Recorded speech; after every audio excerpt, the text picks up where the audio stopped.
अस्सलाम वालेकुम dear students, उम्मीद है आप सब खैरियत से होंगे। आज का हमारा लेक्चर है determination of empirical formula from combustion analysis. Means हम एम्पिरिकल फार्मूला को फाइंड आउट करने जा रहे हैं, लेकिन एक एक्सपेरिमेंटल मेथड से, और वो है कंबस्चन एनालिसिस। तो कंबस्चन एनालिसिस, सबसे पहले हम ये देखते हैं कि कंबस्चन एनालिसिस होता क्या है। What is combustion analysis? The analysis which is made to determine the amounts of different elements present in a compound by burning a known amount of organic compound containing carbon, hydrogen and oxygen in the presence of oxygen is called combustion analysis. इस definition के 3 components हैं। पहली चीज़ कि इसके अंदर different elements की amounts को find out किया जाता है, वो एलिमेंट्स जो कि कंपाउंड बना रहे होते हैं। Secondly, compound organic in nature होता है और उसके अंदर कार्बन, हाइड्रोजन और ऑक्सीजन मौजूद होते हैं।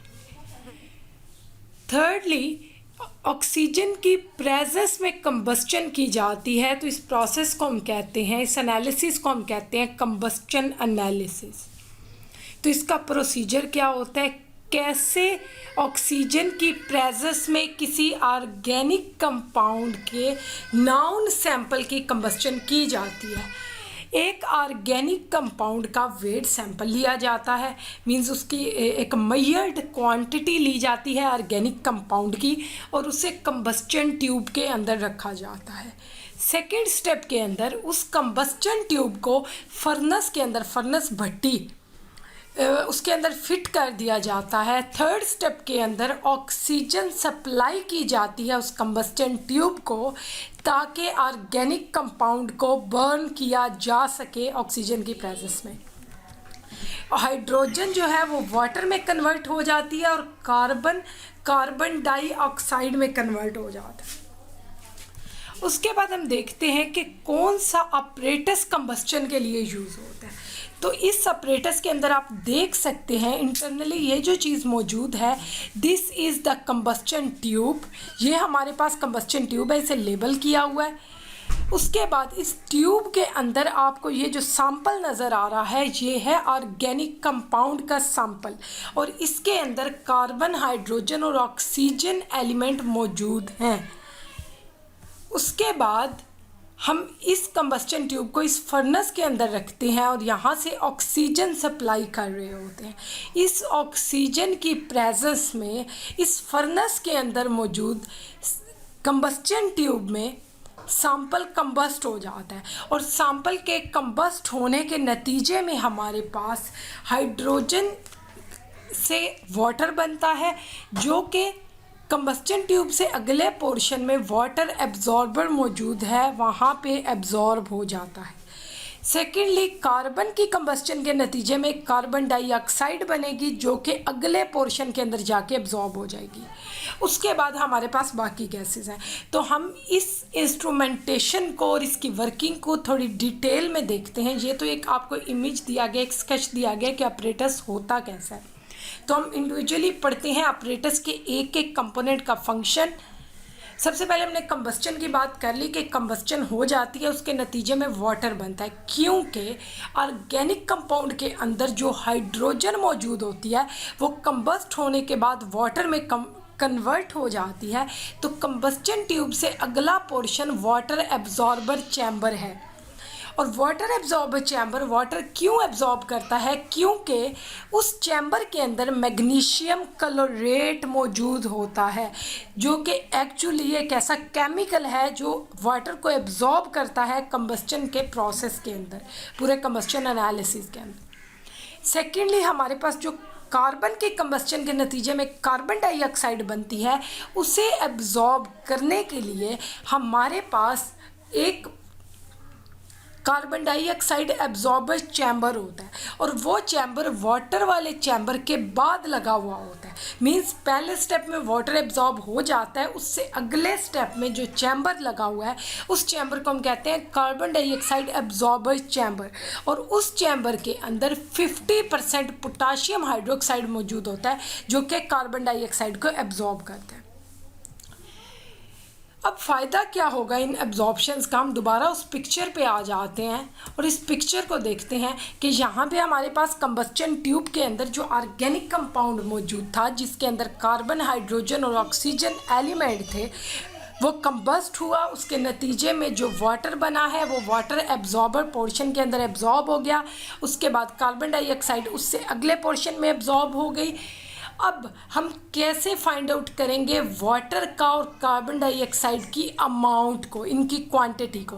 तो हम क्या करते हैं, पहले जो magnesium means before absorption of water magnesium chlorate का वेट लेते हैं, उसके बाद वाटर एब्जॉर्प्शन के बाद उसका वेट लेते हैं। तो ऑब्वियसली जितना वाटर एब्जॉर्ब होगा अमाउंट मैस के अंदर उतना ही डिफरेंस आ जाएगा मैग्नीशियम क्लोरेट के। Means initial mass of magnesium chlorate और final mass of magnesium chlorate. उसके बाद हम जो पोटाशियम हाइड्रोक्साइड ले रहे हैं, यहाँ पे भी हमारे पास पहले इस सब्सटेंस का मैस होता है और उसके अंदर कार्बन डाइऑक्साइड के एब्जॉर्ब होने के बाद उसका मैस जितना बढ़ जाता है, हम इनिशियल और फाइनल मैस का डिफरेंस लेते हैं। यहाँ से भी हमारे पास फर्स्ट स्टेप में हमारे पास वाटर की अमाउंट आ जाएगी, सेकेंडली हमारे पास कार्बन डाइऑक्साइड की अमाउंट आ जाएगी और उसके बाद जो बाकी गैसेस होती हैं वो इससे अगले पोर्शन में चली जाती हैं। मींस हम मेथड ऑफ डिफरेंस से वाटर और कार्बन डाइऑक्साइड की अमाउंट्स को फाइंड आउट करते हैं। नेक्स्ट स्टेप के अंदर हम ये देखते हैं कि कंबस्चन एनालिसिस की क्या कोई लिमिटेशन भी है। तो कंबस्चन एनालिसिस सिर्फ आप ऑर्गेनिक कंपाउंड्स का कर सकते हैं और उन ऑर्गेनिक कंपाउंड्स का जिनके अंदर कार्बन, हाइड्रोजन और ऑक्सीजन मौजूद हों। मीन्स अगर कोई और एलिमेंट भी ऑर्गेनिक कंपाउंड में मौजूद हों, जैसे नाइट्रोजन, सल्फर और भी डिफरेंट एलिमेंट्स हमारे पास मौजूद होते हैं, chlorine, bromine as a substituent मौजूद होते हैं, तो वहाँ पे कंबस्चन एनालिसिस नहीं होता। कंबस्चन एनालिसिस सिर्फ उन ऑर्गेनिक कंपाउंड्स के अंदर किया जाता है जिनमें कार्बन, हाइड्रोजन और ऑक्सीजन मौजूद होते हैं। उसके बाद हम कैसे मैस से परसेंटेज कैलकुलेट कर सकते हैं? कौन सा मैस? सबसे पहले हम कार्बन की परसेंटेज कैसे कैलकुलेट करते हैं? एक्चुअली एक्सपेरिमेंट के नतीजे में हमारे पास जो मैस ऑफ कार्बन डाइऑक्साइड आया था उसे डिवाइड कर देते हैं मैस ऑफ ऑर्गेनिक कंपाउंड से। मींस वो ऑर्गेनिक कंपाउंड का मैस जो आपने स्टार्ट में लिया था और कंबस्चन ट्यूब के अंदर रखा था, क्योंकि आपको इनिशियली बताया गया कि ऑर्गेनिक कंपाउंड का वेट सैंपल मीन्स जिसका मैस नाउन हो उसे कंबस्चन ट्यूब में रखा जाता है।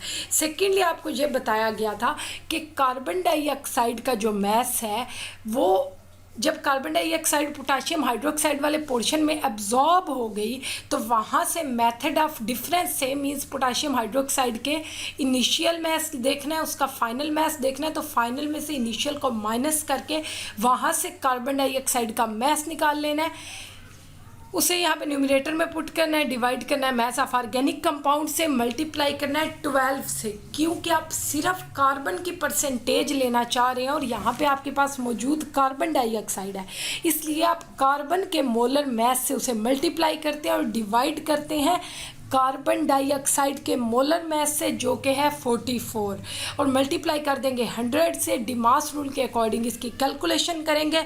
अगले स्टेप में देखें परसेंटेज ऑफ हाइड्रोजन हम कैसे फाइंड आउट करेंगे। हमें जो वाटर का मैस एक्सपेरिमेंट के अंदर ऑब्टेन हुआ है, कैसे ऑब्टेन हुआ है?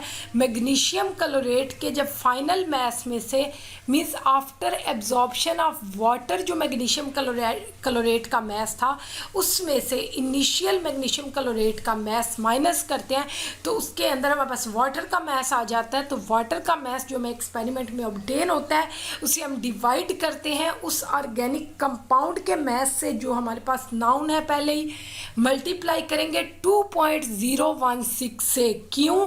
क्योंकि हम H2 के लिए कैलकुलेशन कर रहे हैं और H2 का मोलर मैस 2.016 होता है। डिवाइड करेंगे 18 से, क्योंकि आपके पास H2 वाटर की शक्ल में मौजूद है और वाटर का मोलर मैस 18 है। मल्टीप्लाई करेंगे 100 से। थर्ड स्टेप में अगर आप ऑक्सीजन की परसेंटेज ऑब्टेन करना चाहें तो वो आप मेथड ऑफ डिफरेंस से फाइंड आउट करते हैं। कैसे? क्योंकि ऑक्सीजन की परसेंटेज हमारे पास इक्वल होती है 100 minus percentage of carbon plus percentage of hydrogen, क्योंकि यहाँ पे कोई फोर्थ सब्सटेंस तो मौजूद नहीं है, कोई फोर्थ चीज़ मौजूद नहीं है। टोटल 3 चीज़ें हैं, 2 की परसेंटेज आपने कैलकुलेट कर ली, उन दोनों की परसेंटेज को आपस में प्लस करना है, पहले उनका एडिशन करना है, उन दोनों को ऐड करके उस टोटल को 100 में से माइनस करना है, तो आपके पास ऑक्सीजन की परसेंटेज आ जाएगी। अब इस कॉन्सेप्ट को इम्प्लीमेंट करने के लिए मैथमेटिकली आपको एक एग्जांपल करवाने जा रही हूँ। हमारे पास एक सैंपल है लिक्विड फेज में और उस सैंपल के अंदर कार्बन, हाइड्रोजन एंड ऑक्सीजन मौजूद है। जब हम उस सैंपल का कंबस्शन एनालिसिस करते हैं तो हम ये देखते हैं कि हमने जो कंपाउंड लिया था उसका मास था 0.5439 ग्राम्स, लेकिन उसके नतीजे में हमारे पास कार्बन डाइऑक्साइड कितनी बनी? 1.039 ग्राम्स, और वाटर कितना बना? 0.6369 ग्राम्स। अब हमने इस कंपाउंड का एम्पिरिकल फार्मूला फाइंड आउट करना है। स्टूडेंट्स, आपने कंफ्यूज नहीं होना कि आपके रिएक्टेंट का मास कम है और प्रोडक्ट्स दोनों का मास बहुत ज़्यादा है उसकी निस्बत।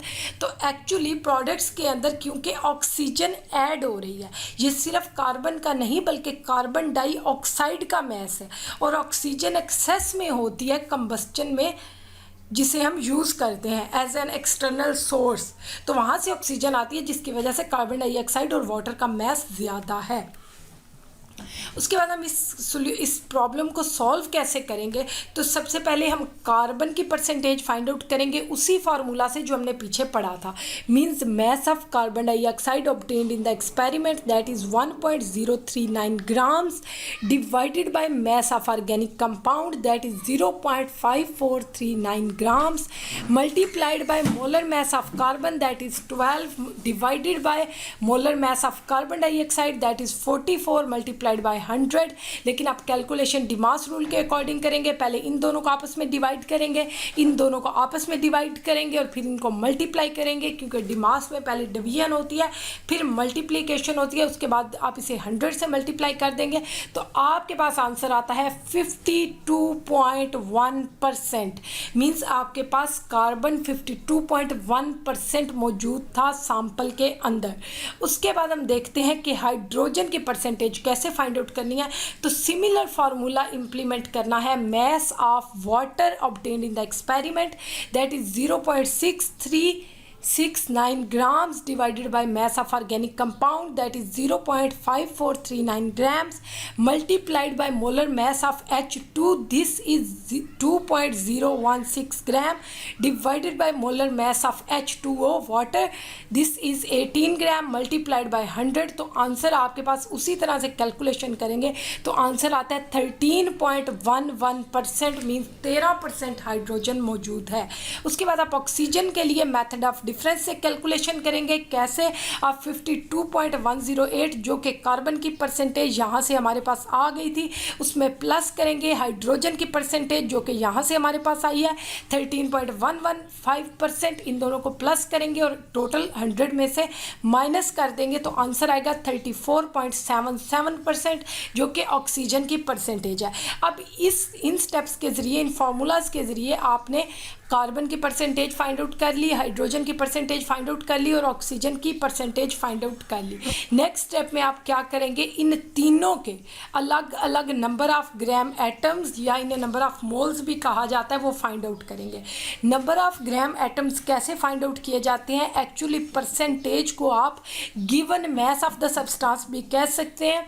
अब आप इस परसेंटेज को अगर मास की टर्म में लें कि अगर हम ये समझें कि हमारे पास सैंपल टोटल तीनों एलिमेंट 100 ग्राम है तो उन 100 ग्राम में से 52 ग्राम कार्बन होगा, 13 ग्राम हाइड्रोजन होगा, 34 ग्राम ऑक्सीजन होगा। तो हम क्या करेंगे? कार्बन के इन ग्राम्स को कार्बन के मोलर मास से डिवाइड करेंगे। मींस 52.108 को 12 से डिवाइड करेंगे तो आंसर आता है 4.3। इसका मतलब है कि 4.3 ग्राम एटम्स कार्बन के मौजूद थे सैंपल में। उसके बाद हाइड्रोजन के number of gram atoms find out करेंगे तो 13.115%। परसेंट, जो कि हाइड्रोजन की परसेंटेज है या फिर उसे हाइड्रोजन का मैस भी कह सकते हैं, that is present in 100 grams of sample divided by the molar mass of hydrogen. क्योंकि यहाँ पर हम सिर्फ एक हाइड्रोजन ले रहे हैं तो यहाँ पे हम डिवाइड करेंगे H, सिर्फ H के केस में 1.08 के साथ, ग्राम्स के साथ, तो आंसर आता है 13.01। उसके बाद हम ऑक्सीजन की परसेंटेज है हमारे पास 34.77%, या फिर ऑक्सीजन का मैस है 34.77, तो हम 34.77 ग्राम्स को ऑक्सीजन के मोलर मैस जो कि 16 है, एक ऑक्सीजन के लिए लेना है, एक एटम के लिए लेना है। इसे हम एटॉमिक मैस अगर कहें तो फिर AMU में लेंगे, लेकिन वैल्यू सेम रहेंगी। कार्बन के लिए 12 है एटॉमिक मैस, हाइड्रोजन के लिए 1.08 है और ऑक्सीजन के लिए 16 है। तो हम इन मैसेज से जब डिवाइड करेंगे तो यहाँ पे हमारे पास आंसर आएगा 2.17। अब हमारे पास तीनों एलिमेंट्स के नंबर ऑफ ग्राम एटम्स आ चुके हैं, जो कि 4.3, 13.01 और 2.17 है। उसके बाद हमने एटॉमिक रेशो लेनी होती है। ये वो स्टेप्स हैं नंबर ऑफ़ ग्राम एटम वाले और एटॉमिक रेशो वाले, जो कि हम पिछले लेक्चर के अंदर पढ़ चुके हैं, जहाँ पे हम 4 स्टेप्स करते हैं थ्योरेटिकली एम्पिरिकल फार्मूला को डिटरमाइन करने के लिए। वहाँ पे हम कोई एक्सपेरिमेंट नहीं करते थे, यहाँ पे हम एक्सपेरिमेंटली परसेंटेज फाइंड आउट करते हैं। वहाँ पे हमें या तो गिवन होती है परसेंटेज थ्योरेटिकली स्टेटमेंट के अंदर, लेकिन यहाँ पे या फिर हम कैलकुलेट करते हैं वहाँ पे एक डिफरेंट फार्मूला से। यहाँ पे डिफरेंट फार्मूला लगेगा क्योंकि वो एक थ्योरेटिकल कैलकुलेशन थी, ये एक प्रैक्टिकल एक्सपेरिमेंट के बाद कैलकुलेशन है। तो आप एटॉमिक रेशो कैसे लेते हैं, हमेशा तीनों के ग्राम एटम्स को देखते हैं, उनमें से जिसके स्मॉलेस्ट ग्राम एटम्स होते हैं या फिर जिसके स्मॉलेस्ट नंबर ऑफ मोल्स होते हैं उसे उठाते हैं और सारे फिगर्स के साथ डिवाइड कर देते हैं। जैसे यहाँ पे ऑक्सीजन के स्मॉलेस्ट नंबर ऑफ मोल्स हैं, नंबर ऑफ ग्राम एटम्स भी इन्हें कहा जाता है, तो इन्हें पहले डिवाइड करेंगे कार्बन के नंबर ऑफ मोल से, उसके बाद उन्हें हाइड्रोजन के नंबर ऑफ मोल से डिवाइड करेंगे, उसके बाद उन्हें ऑक्सीजन के नंबर ऑफ मोल से डिवाइड करेंगे। तो अब ये देखें, कार्बन के नंबर ऑफ मोल्स 4.34, जब इन्हें डिवाइड किया स्मॉलेस्ट नंबर ऑफ मोल्स के साथ तो आंसर आ गया 2। उसके साथ हाइड्रोजन के नंबर ऑफ मोल्स हैं 13.01, जब उन्हें स्मॉलेस्ट नंबर ऑफ मोल्स के साथ डिवाइड किया तो आंसर आ गया 6। और सिमिलरली जब ऑक्सीजन के नंबर ऑफ मोल्स को, क्योंकि वो खुद ही स्मॉलेस्ट नंबर ऑफ मोल्स हैं, उन्हें स्मॉलेस्ट नंबर ऑफ मोल्स के साथ डिवाइड किया तो ऑब्वियसली आंसर 1 आएगा। इसका मतलब है हमारे पास आंसर आ रहा है 2:6:1, मीन्स एटॉमिक रेशो आ रही है 2:6:1। किस लिए? कार्बन के लिए हमारे पास 2 आ रही है एटॉमिक रेशो, हाइड्रोजन के लिए 6 आ रही है और ऑक्सीजन के लिए 1 आ रही है। तो हमारे पास अल्टीमेटली एम्पिरिकल फार्मूला क्या बनेगा? The empirical formula will be C2H6O। इसी के साथ हमारा आज का लेक्चर ख़त्म हुआ है, जिसमें हमने कंबस्चन एनालिसिस के through empirical formula find out किया है किसी सैंपल का। तो एम्पिरिकल फार्मूला, इसी के साथ हमारा लेक्चर ख़त्म होता है। मैं अपने लेक्चर को एक कोटेशन के साथ एंड करूँगी। You can not start the next chapter of your life if you keep re reading the last one. Means life एक बुक की तरह है, अगर आप पिछला चैप्टर ही बार बार पढ़ते रहेंगे तो आप कभी अगला चैप्टर स्टार्ट नहीं कर सकते। Thank you so much students. अगर आपको लेक्चर पसंद आया हो तो इस वीडियो को शेयर करें अपने फ्रेंड्स के साथ, चैनल को सब्सक्राइब करें ताकि आपको टाइम टू टाइम आपकी रिक्वायर्ड वीडियोस मिलती रहें। अल्लाह हाफ़िज़।